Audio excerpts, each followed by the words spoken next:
go? Good. You know, we actually practiced, you know, for an hour before we scrimmaged, and then we went to scrimmage, so it went a little longer. And so I originally had planned to have a second practice, but we'll just watch the film today when we come back instead of actually practicing, because they went hard, did a good job, a lot of good things, a lot of things we got to get better at, as you would expect this early on in the year. So this was the end of our second week of practice. We had 3 practices where we had 2-a-days twice. Because we were on fall break this week, we had a 2-a-day on Thursday. And so we went Tuesday, Wednesday, Thursday, Friday, 5 days in a row. So this is a well-deserved 2-day in a row break that they're going to have in terms of, you know, resting and getting their bodies back. And I'm excited. I'm excited about, again, how hard they're playing, our culture, our ability to be a good defensive team, the depth up front. You know, I'm just excited about a lot of things. You already mentioned that he's really impressed with the way Nick can shot the ball. Where's your sort of comfort level with him as far as his range goes? I think Nick's a good shooter.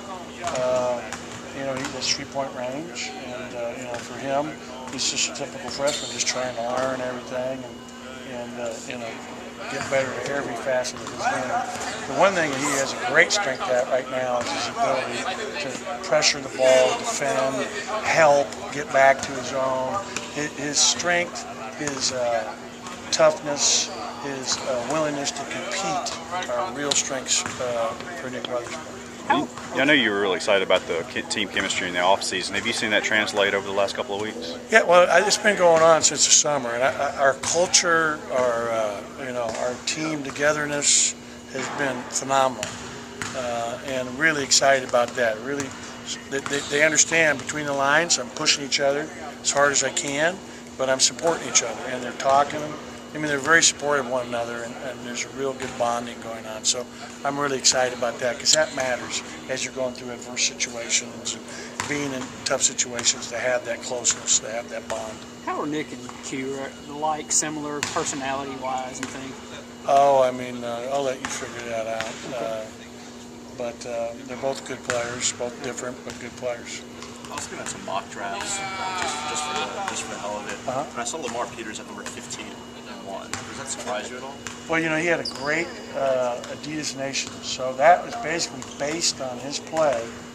After our 8 weeks of summer, he went down the beginning week of August and played great. He led, so they had every NBA team there, 30 teams. He led the Adidas Nation's college players. There were like 30 players that were invited. And he led everyone in assists. And he scored, you know, 15 points a game. He played great defense. And he was, if you read some of that stuff, which I know you read the same thing, it's like he was the surprise player of the camp. He was the guy that no one really got. Wow, he's really this good? So I'm excited for him. You know, if he's the 15th pick in the draft this coming year, it means we're going to have a good year. And, you know, he's still got a lot of work to do and earn it. You know, he's coming back where he's been out. This was really the first week he's been out here with full contact. Today was the longest practice he's had of our practices thus far, and did well. Did not go the entire scrimmage, but you know, he practiced probably today an hour and a half at least, and handled it fine. So he looks like he's doing well. How else are you guys holding up health-wise? Knock on wood. You know, it's doing well. Who really stood out to you in the scrimmage? Was there any 1 or 2 players that You know, really I got haven't to go even in? looked at the stats yet. The guy that I thought did a really good job today, based on just watching it, was EJ. I thought EJ had a really good scrimmage today. He did a lot of it. I can't wait to see the stats. I haven't even seen the stats, so I can't comment very well.